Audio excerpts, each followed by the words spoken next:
let's start off with something whimsical and fun. Yeah, this is not your typical ukulele. This here is the cucalele, made by the Swaggerty Specialties Company of San Clemente, California. The company was founded by a man named Ansel Swaggerty. They made a number of designs of novelty uke, and during the surfing craze of the early to mid-60s, they started producing these guys with the extended spike headstock, so you could take it to the beach, sing songs to the honeys, and when those triumphant tubular sets started rolling in, you could upend this thing and thrust it deep into the hot and salty summer sands to keep it safe before paddling out to hang with your buddies. It's the absolute Ginchiest, Daddy-O. And don't forget to use your special Surf Club chenille string to clean between your toes. This one has a homemade bridge made out of a mouse trap. It's also got tuners that are very difficult to use, and that's a common problem on these. The last one of these I saw was more than 20 years ago, and it also had a hard time tuning. And they got this wacky yet somewhat graceful design, but it's, you know, very easy to over-torque these, and then you're stuck with fragments of an unreplaceable tuning peg embedded in your hand, because this is plastic. The object is to make this playable. I'll tell you right now, stringing these is a challenge because they have this massive afterlength, or forelength I guess you'd say, for the strings. Your average tenor uke string is not going to be long enough. The scale length on these is kind of atypical as well. Standard tenor ukuleles around 17 inches. These are more like 18 and a half. And, you know, it's sort of like the beetle bass of ukuleles. Finding strings that'll work for it is not always easy. I think the last time I worked on one, I found the dimensions for your typical tenor uke string and then got a classical guitar set with similar gauges that gave me enough length. There's some interesting stuff from a construction standpoint. This fretboard, it has what may be grain, or it could have just been like remnants cast in plastic from what was originally a wooden mold. The frets, however, appear to be some kind of black plastic, like Delrin. There is some wear in a few areas, but it's doing remarkably well for itself. The other thing is there are dot markers, but there's also the ghosts of a couple of more holes that have been drilled in there, which I think are probably alignment pins. It's just funny that they wouldn't have used the same ones that they used for the markers. And then we have the 0 fret, which is not something you're going to see in very many ukuleles. There is a nut here which is designed to space the strings out, and then there is this little bar that is a pressure plate, which is held on with some tacks. The body is made basically like a hollow core door. There are side pieces which are solid, and they seem to be made out of some kind of coniferous wood, probably, I imagine it's either California redwood or western red cedar. And then the back and sides are like literal door skin, thin laminated plywood. A couple of strips have come off on the corners, the back side. The original bridge here, or a portion of it, it unfortunately broke, and I only have the one piece. It does seem to be made out of a cast plastic of some kind, molded. And the funny thing is that under the foot of the bridge, there's this surface that looks like it's been stabbed a million times with the end of a tiny little knife, which I suppose was intended to give it some friction against the top surface and keep it from sliding around too much, because there isn't going to be a whole lot of break angle on these. It still feels pretty slippery. It's only 12 frets on this neck. Let's see, about 232 millimeters to the 12th fret. And yeah, we'd have to move back a bit.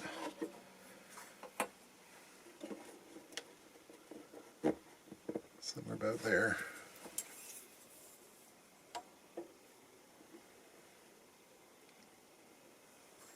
I don't know where the string is taking off.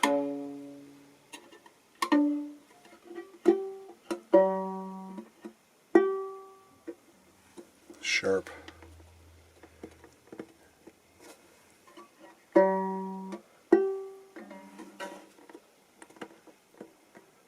Something like that. In terms of action height, well, this neck is pulled up quite a lot, like you might expect it would. And we have, the action is pretty high. I expect it always was. In this case, we've got around 11/64 on the bass side and about 9. So that'd be like 4.6 millimeters and 3.6. More than is comfortable. So I think with the amount of break angle we have here, we can make a lower saddle, and that would make things easier to play. Calls into question how flat the fretboard is. Who knows? We'll turn our attention to the headstock. I will say this, anytime you see a peg box like this one that is a slot cut right through a board for use with tapered pegs, it's almost always going to be an issue, because when we turn these things, in this case we don't want to grip them by the thin fin, you know, we're going to be right up here on the shaft, probably from both sides. You know, you get the tuning where we want or close to it, and then the tendency is to give it a shove to lock it in place. But when we do that, the sides of the headstock spread a little bit, and that frequently loosens the other pegs that you've spent time trying to get in the right place. If you look at the back of any violin family instrument or lute, think of a lute with 20 pegs on it, you know, it's an issue.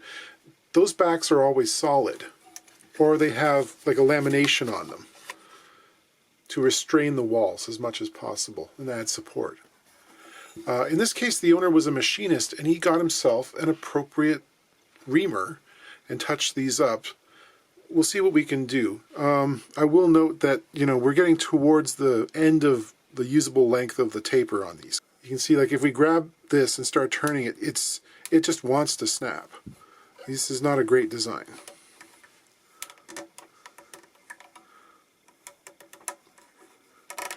Just loosening these is going to be a problem.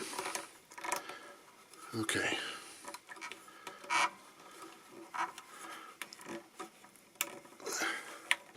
I decided to make a new bridge out of ebony because it had a stick hanging around that was just about the right size.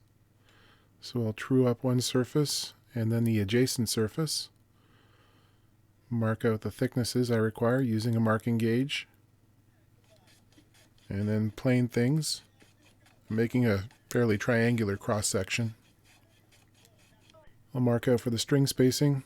The overall string spread was about 36 millimeters in this case. Then I'll go to town with a big chisel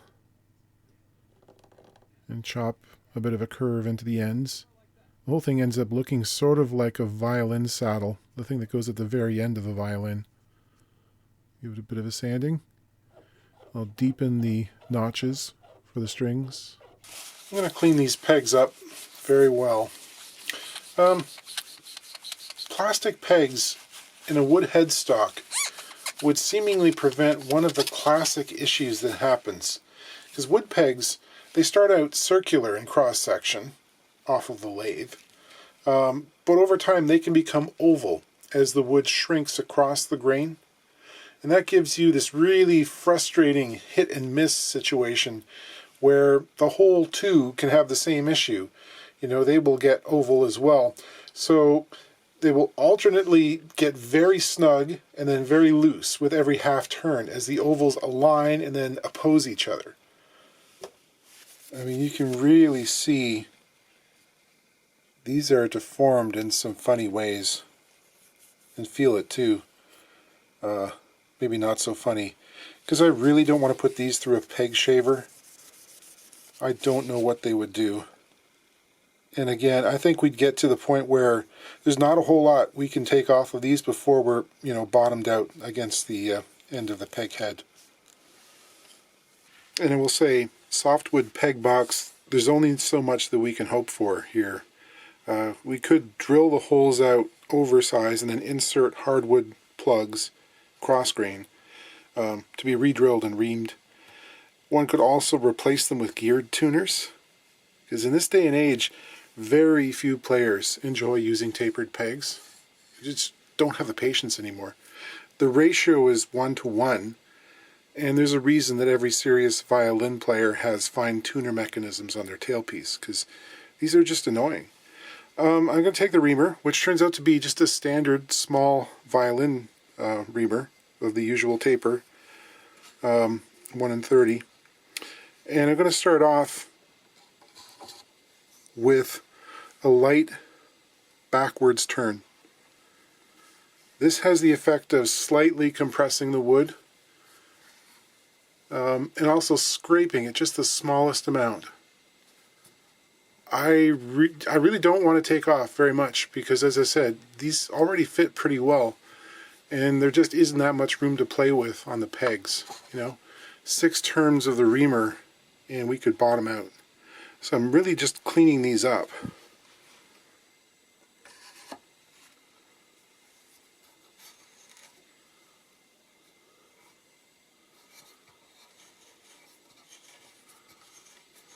So this is the secret here. This is W.E. Hill, which is a venerable British violin company. Their peg preparation or composition, or otherwise known as peg dope. This is a little crayon sort of thing, and it both helps to lubricate and also helps the peg to grip. It's kind of interesting. It does both things. It makes it smooth and grippy. It doesn't take a huge amount.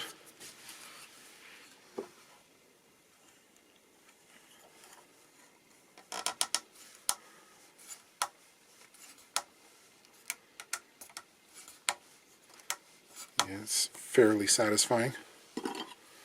So just a couple of strokes on the contact areas.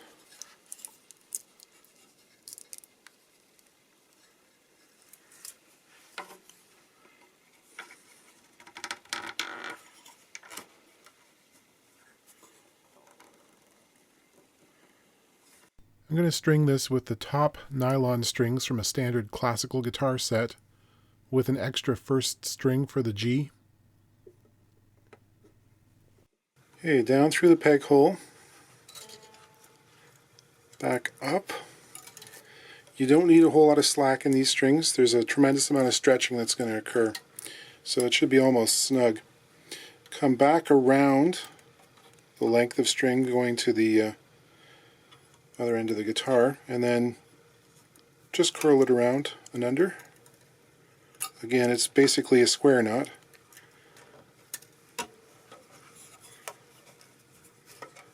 And snug it up.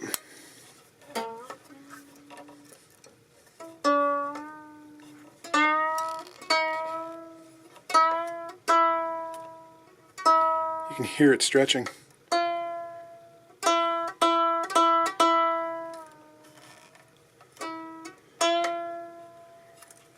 Okay, now this has to wait, good 5 or 6 hours. There we go. Ended up with an action of 8/64, which is about 3 millimeters. Much better. Just about as good as it can get without ridiculous major surgery. To do that, I had to cut the string slots in the bridge a little bit deeper. I'm not bothered by it. It has a pretty robust sound.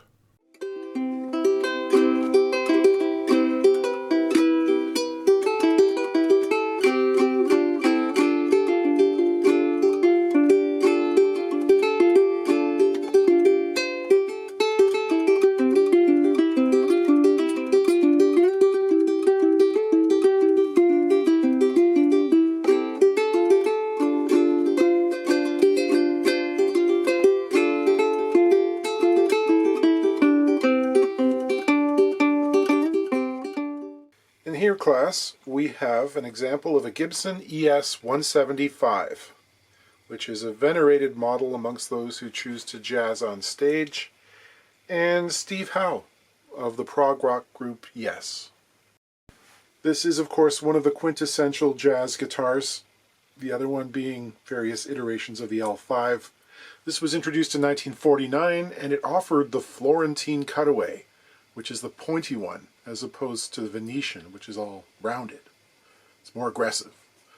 The early ones had a single P90 in the neck position, In 1953 they started adding a bridge pickup as well, and in 57 it got humbuckers.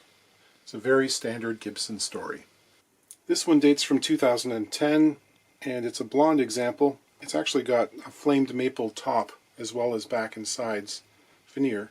There is a perception among some people that Gibson has a cadre of gnomes that hang out in the factory and hand carve all of these out of solid wood. That is not the case. These are essentially plywood. They're made of laminated strips of veneer. And this is a fully hollow, deep-bodied arch top. It can give you those deep, warm tones. It can give you other sounds too, just as long as you're not playing super loud in the same room as your amp, because these are kind of prone to feedback. And this one had the misfortune to suffer an injury I've never seen before. Somehow the headstock broke? What are the chances of that happening? This is actually not a super bad one. I don't think it requires reinforcement. This is just a straight up headstock repair. I need a nice flat surface for the clamping cauls, so the hardware's got to go. There's an odd blister in the finish that is adjacent to and about the same size as the washers used for the tuners. I've never seen anything quite like that before. There's a good chance the brake intrudes into the truss rod cavity, so I should check that out and maybe protect the truss rod nut and the threads in there from getting saturated with glue. Yeah, there's no tension whatsoever on the truss rod, so we'll remove the nut.